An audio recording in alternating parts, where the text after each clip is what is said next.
బంగాళాఖాతంలో ఏర్పడిన అల్పపీడనం వాయుగుండంగా మారుతున్న నేపథ్యంలో రానున్న రోజుల్లో వర్షాలు ఏ ప్రభావం చూపిస్తాయని చెప్పి విశాఖ వాతావరణం సీనియర్ అధికారి శ్రీనివాస్ గారు మనతో పాటు ఉన్నారు. సార్ చెప్పండి, ఏ విధంగా ఉంది రానున్న రోజుల్లో ఈ వాతావరణం ఏ విధంగా ఉండబోతుంది?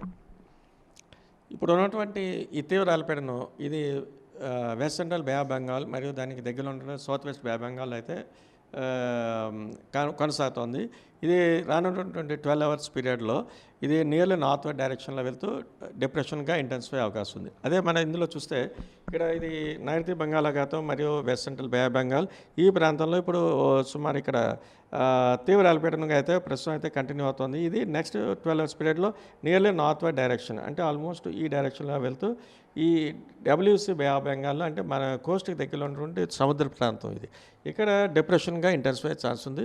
ఫర్దర్గా ఇక్కడ నుంచి అది డిప్రెషన్గానే నార్త్ వెస్ట్ డైరెక్షన్ నుంచి నార్త్ ఈస్ట్ డైరెక్షన్ అంటే ఈ డైరెక్షన్ నుంచి ఈ డైరెక్షన్లోకి వెళ్ళే ఛాన్స్ అయితే ఉంది. దీనివల్ల ఏమవుతుందంటే మనకి కోస్ట్ కొంచెం పక్కకి వెళ్ళే అవకాశం ఉన్నట్టు కనిపిస్తుంది మనకి.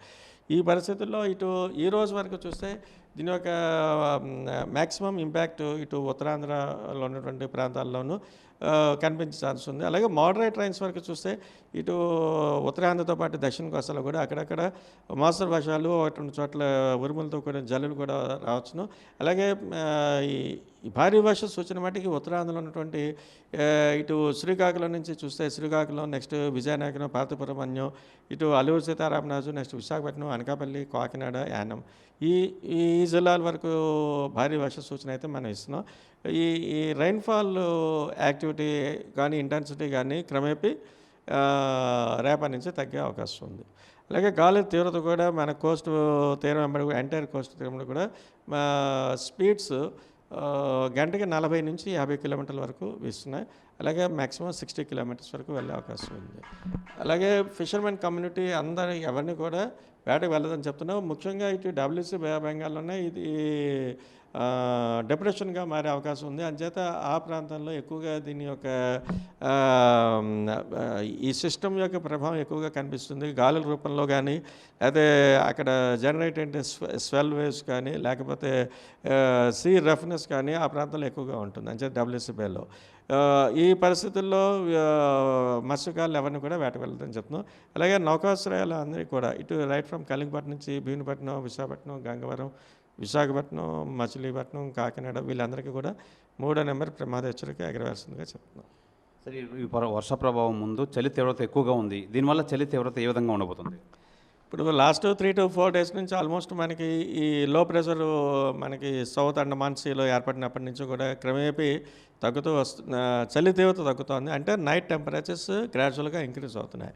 ఇది ఫర్దర్గా ఒక 2 to 3 డేస్ కానీ 3 to 4 డేస్ వరకు కూడా కంటిన్యూ అయ్యే ఛాన్స్ ఉంటుంది. సరే, రైతులు ప్రధానంగా ఈ వరి విషయంలో ఆందోళన చెందే పరిస్థితి ఏర్పడింది. రైతులకు ఎలాంటి సూచన ఇస్తారు మీరు? ఇప్పుడు ఇది హార్వెస్టింగ్ స్టేజ్లో ఉన్నారు ఆల్మోస్ట్ చాలామంది. అలాగే స్టాండింగ్ క్రాప్స్ కనుక ఉన్న పరిస్థితులు అయితే ఒక 2 to 3 డేస్ వెయిట్ చేయవలసిందిగా చెప్తున్నాం. తర్వాత పరిస్థితులు సర్దుమణిగాక they can go for harvesting. సరే, మరి ఈ వర్ష ప్రభావం మరో ఎన్ని రోజులు ఉండబోతుంది? ఇది మ్యాక్సిమం ఈరోజు మనం ఎక్కువగా చూస్తాం. తర్వాత నుంచి గ్రాడ్యువల్గా క్రమేపీ తగ్గుతుంది. అయితే ఈ అల్పపీడనం వాయుగుండంగా మారబోతున్న నేపథ్యంలో అయితే మరో 2 రోజులు ఈ వర్ష ప్రభావం అయితే ఉంటుంది. మత్స్యకారులు ఎవరికో వేటకు వెళ్ళొద్దని చెప్పి అలాగే అన్ని పోర్టులకు 3వ నెంబర్ ప్రమాద హెచ్చరిక అయితే జారీ చేశాము. అలాగే ఈ చలి తీవ్రత కూడా తగ్గుతుంది ఈ ప్రభావం వల్ల అని చెప్పి విశాఖ వాతావరణం సీనియర్ అధికారి కేవీఎస్ శ్రీనివాస్ అయితే తెలియజేస్తున్నారు. కెమెరామెన్ అజయ్తో శివరామకృష్ణ RTV విశాఖపట్నం నుంచి. మరిన్ని వీడియోస్ కోసం ఛానల్ ని సబ్స్క్రైబ్ చేయండి. లేటెస్ట్ అప్డేట్స్ కోసం వాట్సాప్ ఛానల్ ని ఫాలో అవ్వండి. ఆ లింక్ డిస్క్రిప్షన్ లో ఉంది.